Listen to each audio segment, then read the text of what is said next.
Wow! Makabangkit ka naman ng plural, parang alam mo. Talaga? What is plural? Plural, pag bulaklakin yung suot mo, plural. Ang kalaban niya, chicard. Ano? Chicard. Tsaka polka dots. So, ito na lang. Ano mo talaga paborito mong subject? From there, dyan tayo magtanungan, ipapahiya. Siyempre yung continuous. Ano nga paborito mong subject? Science. What is science? Subject, tama.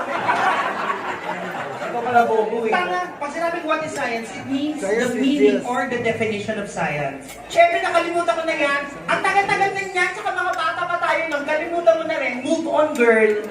So, sinasabi mo na matalino ka sa science. Talaga, Lahat ng itatanong ko, masasagot mo. lahats. Then, what are the branches of science? Tanga, isa lang ang science, hindi yan nagtayo ng iba.